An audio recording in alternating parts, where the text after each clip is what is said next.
Hi friends, ഞാനിന്ന് ചെയ്യാൻ പോകുന്നത് നമ്മുടെ FZ ബൈക്കിൻ്റെ അതിൻ്റെ റീസ്റ്റോറേഷനായിട്ട് ബന്ധപ്പെട്ടുള്ളത്. അതായത് നമ്മൾ പെയിൻറ്റ് ചെയ്യുന്നു. പെയിൻറ്റിംഗ് എന്ന് പറയുമ്പോഴത്തേക്കും നമ്മുടെ മെറ്റാലിക് ബ്ലാക്ക് കളർ നമ്മൾ FZയിലേക്ക് റീസ്റ്റോറേഷൻ ചെയ്യുന്നു. പിന്നെ വീഡിയോ കണ്ട് ഇഷ്ടപ്പെട്ടാൽ ലൈക്ക് ചെയ്യുക, സബ്സ്ക്രൈബ് ചെയ്യുക, തൊട്ടടുത്തുള്ള ബെൽ ബട്ടൺ ക്ലിക്ക് ചെയ്ത് ഓളെന്ന് കൊടുക്കുക. പിന്നെ ഒരു ചെറിയൊരു തുടക്ക ചാനലാണ്, നിങ്ങളെല്ലാവരുടെയും സപ്പോർട്ട് ഉണ്ടാവണം. അപ്പോൾ നമുക്ക് വീഡിയോയിലേക്ക് പോകാം.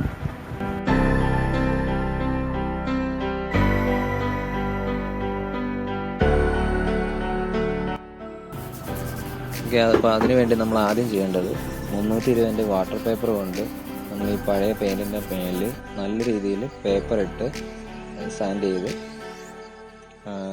ക്ലീൻ ആക്കി എടുക്കണം. അതായത് ചെറിയ ചെറിയ സ്ക്രാച്ചും കാര്യങ്ങളൊക്കെ കാണും, അവിടെ എല്ലാം ചെറിയ തടുപ്പ് പോലെ കാണും. അതെല്ലാം നമ്മൾ നല്ല രീതിയിൽ പേപ്പർ ഇട്ട് ക്ലീൻ ചെയ്യണം.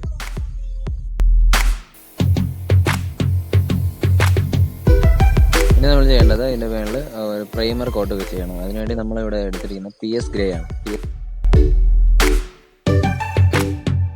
സ്ക്രാച്ചും കാര്യങ്ങളും ഉള്ള സ്ഥലങ്ങളെല്ലാം നമ്മൾ NC പൊട്ടിയിട്ട് ടച്ചപ്പ് ചെയ്ത് കൊടുക്കുക. അതിനുശേഷം 200 വാട്ടർ പേപ്പർ കൊണ്ട് അത് നന്നായി സാൻഡ് ചെയ്ത് നല്ല ക്ലിയർ ആക്കി എടുക്കുക.